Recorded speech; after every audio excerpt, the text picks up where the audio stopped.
Dalam kisah yang lain ini penutup teman-teman sekalian, ada seseorang yang bernama Thabit. Tidak ada orang, atau mungkin sedikit orang yang mengenal siapa itu Thabit. Kali ini anda akan dengar di khutbah Jumat ini, siapa orang ini. Thabit rahimahullah, seorang yang sederhana di kota Kufa di Irak, dan tidak terlalu dikenal pada saat itu.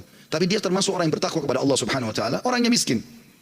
Dia jalan di salah satu jalan di Kufa, dia lewati satu kebun apel. Kemudian ada apel yang jatuh dari kebun itu karena matang, jatuh di depan dia. Dia berpikir bahwasanya kebun apel ini, ya apel ini jatuh di jalan. Mungkin sudah halal buat saya, dia ambil sama dia makan. Sementara dia mengunyah dan sudah habis setengah apel itu, tiba-tiba dia berpikir, halalkah untuk saya ini? Bagaimana bisa saya tiba-tiba mengambil yang walaupun jatuh di jalan tanpa izin pemiliknya? Maka dia berhenti makan, sisa mulutnya dibuang, ada yang sudah tertelan, ada yang dibuang, ada yang masih tersisa setengah di tangannya. Lalu dia segera dengan ketakutan masuk ke dalam kebun tersebut mencari. Dia temukan ada sebuah rumah gubuk, lalu dia berkata, apakah anda pemilik kebun ini? Dia mengatakan bukan. Pemilik kebun ini jaraknya 1 hari dari sini. Kata orang penjaga kebunnya, kenapa? Dia bilang, saya tadi mendapatkan apel jatuh di sini, kemudian saya makan setengahnya. Saya pikir karena jatuh di jalan, mungkin halal buat saya. Tapi tiba-tiba saya ketakutan sekali, takut Allah hisab dengan apel ini. Tolong anda halalkan. Kata pemilik kebunnya, atau penjaga kebun pun, karena dia bertakwa sama Allah, dia nggak langsung main halalin, dia mengatakan, sungguh tidak ada di tangan saya wenan itu.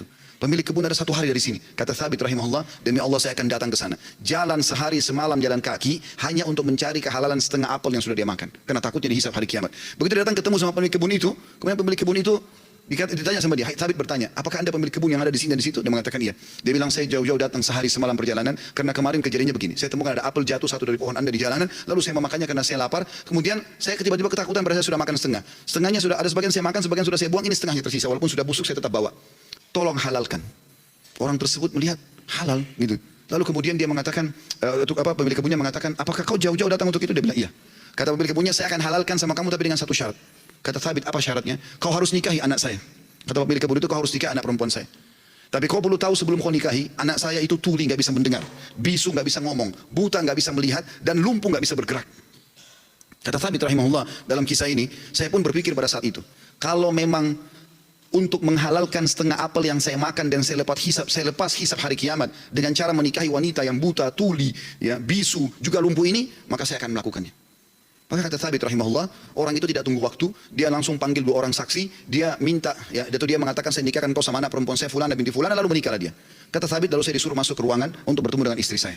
Terjadi sesuatu yang unik, begitu saya masuk ke dalam kamar tersebut, kamar itu sangat indah dan bersih. Lalu saya mengatakan, Assalamualaikum warahmatullahi wabarakatuh. Saya kaget, istri saya menjawab salam. Bukankah tadi dikatakan dia bisu? Kemudian saya mendekati dia, kemudian saya mengulurkan tangan saya, dia mengulurkan tangannya untuk menjamah tangan saya. Bukankah tadi ayahnya mengatakan dia adalah orang yang lumpuh? Kemudian pada saat saya salam, dia menjawab, dia mendengarnya, berarti dia bukan tuli.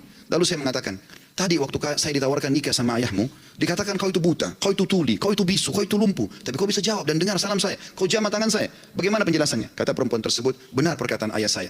Mata saya memang buta karena selama ini saya belum pernah melihat sesuatu yang haram. Saya buta dari yang haram. Telinga saya tuli dari sesuatu yang haram, karena sampai detik ini belum pernah telinga saya dengar yang haram. Lisan saya bisu dari sesuatu yang haram, karena tidak pernah saya ucapkan kecuali yang halal atau yang boleh saja. Dan tubuh saya tidak pernah tersentuh kecuali yang halal. Dan ayahku memilihmu sebagai suamiku karena kau telah takut kepada Allah dan meninggalkan yang haram. Apa yang terjadi teman-teman? Kata Thabit, saya pada saat membuka tirai penutup wajah perempuan terus, saya temukan perempuan itu orang yang paling cantik, orang yang paling salihah, bahkan menghafal kitabullah. Dan subhanallah, dari keberkahan pernikahan yang meninggalkan yang haram itu, lahir seorang ulama muslimin, Abu Hanifah rahimahullah. Salah satu ulama dari 4 madhab yang hampir seluruh Eropa, Turki, bahkan India dan Pakistan menggunakan madhabnya. Lahir dari seorang Thabit, masyarakat biasa yang meninggalkan sepotong apel yang haram.